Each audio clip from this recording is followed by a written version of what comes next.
illegal aliens that are multiple killers with multiple murder records getting Medicaid. I don't think anybody minds if we cut that. The Democrats, on the other hand, are going to destroy it because they're going to leave these people on. We're not changing Medicaid, and we're not changing Medicare, and we're not changing Social Security. The prisons from the Congo are empty. You know where they are? They're in this country. Who would sign this? Nobody would sign it. No sane person would sign it. You know who signed it? Radical left lunatics that were running our country, and the Autopen signed it. And they didn't want him, and they were disappointed in getting him because they wanted Bernie Sanders. And then after about 2 weeks, they said, wait a minute, this is a gift. He'll do anything. We're going to use the Autopen. And they used the Autopen and everything. He didn't approve this stuff because when Joe Biden was with it, he would never have approved it. You take a look, he would have never approved open borders. The alternative is a 68% tax increase. And you can blame the Democrats for that, and one or two grandstanders. We only have one or two, but we have tremendous support. You'll get a tax cut, the likes of which we've never had before. This is bigger than any Ronald Reagan tax cut. It's even bigger than the tax cut that I gave, because as you know, that's being extended and increased. The work requirements need to be there. You have to work at least 80 hours a month or volunteer. They want those sped up. I mean, those are changes to Medicaid. What the president means when he says there are no changes to the core benefits. We're not going to cut the size of benefits. Benefits. Right. Workfare. You got to work. If you're an able-bodied adult who doesn't caring for children, you can go out and work, and that's how you'll keep your benefits. That is a historic change, but it puts the onus on the recipient. The recipient has every right to keep getting their benefits as long as they volunteer or do some meaningful work. Nobody would show up to her rallies unless they had somebody like Beyonce there. Oprah charged her how much? $1 million for the interview? Something like that, or was it more? I lose track. So much money flew around in Kamala's campaign, it's hard to tell. She spent over $1.5 billion and still stuck the staffers with no paycheck in the end. But right now, we're hurting for every dollar that we can get. Right now, this morning I woke up, looked at empty beds. We got about 2,800 empty beds right now. We'll fill them in 3 days. So we need money quickly to buy more beds, or everything stops. So I think they're in the hole almost $500 million because we got over 52,000 in detention. We're funded at 34. My job at the White House is to communicate the president's message to the American people and to answer questions from journalists who work in this building every day, many of whom are your moms and your dads. Earlier this morning, President Trump traveled to Capitol Hill to meet with members of the House of Representatives to talk about the one big, beautiful bill that we are trying to pass through Congress. Later this afternoon, he will be making an announcement from the Oval Office with our Secretary of Defense. He's in charge of our military, Pete Hegseth. Oh, does he like to give hugs? You know, I think he does. I have seen him give many hugs to children and his family and our beautiful First Lady, so yes. Your least favorite news outlet? My least favorite what? News outlet. I can tell you're a staff kid, not a journalist kid. Did someone say ABC? Honestly, it depends on the day. What is President Trump's favorite food? I think his favorite is probably steak. I've had steak with him on many occasions, and he likes to eat a big, beautiful steak. I can assure you the border is the most secure it has ever been in the history of our country. And I think your dad works for the Homeland Security Council, so that's a very apropos question, and your dad's doing a great job securing the border. Araceli Victoria. My mom is Soriana Veras. Oh, nice to meet you. My question is, as press secretary, as the youngest press secretary, what advice would you give to young girls like me who want to achieve their dreams? It's a great question, and you're so beautiful.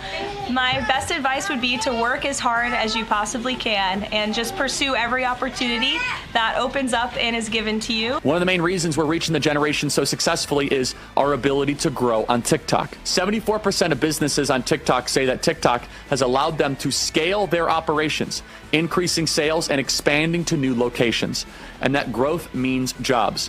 Today, there's more than 7.5 million U.S. businesses on TikTok, employing more than 28 million people, and that number keeps on growing.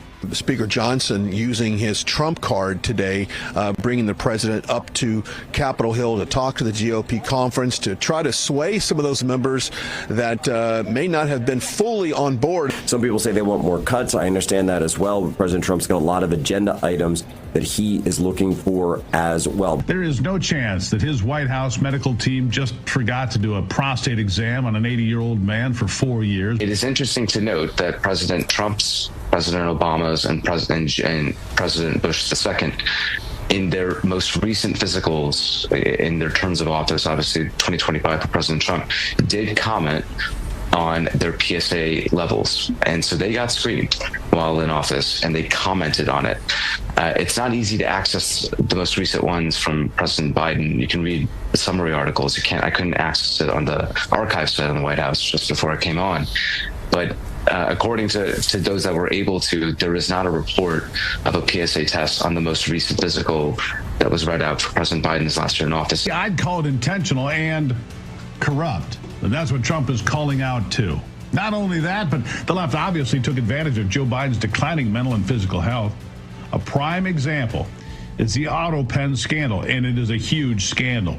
President Trump called that out earlier today on Capitol Hill. Why did it take so long? I mean, this takes a long time. It can take years to get to this level of danger.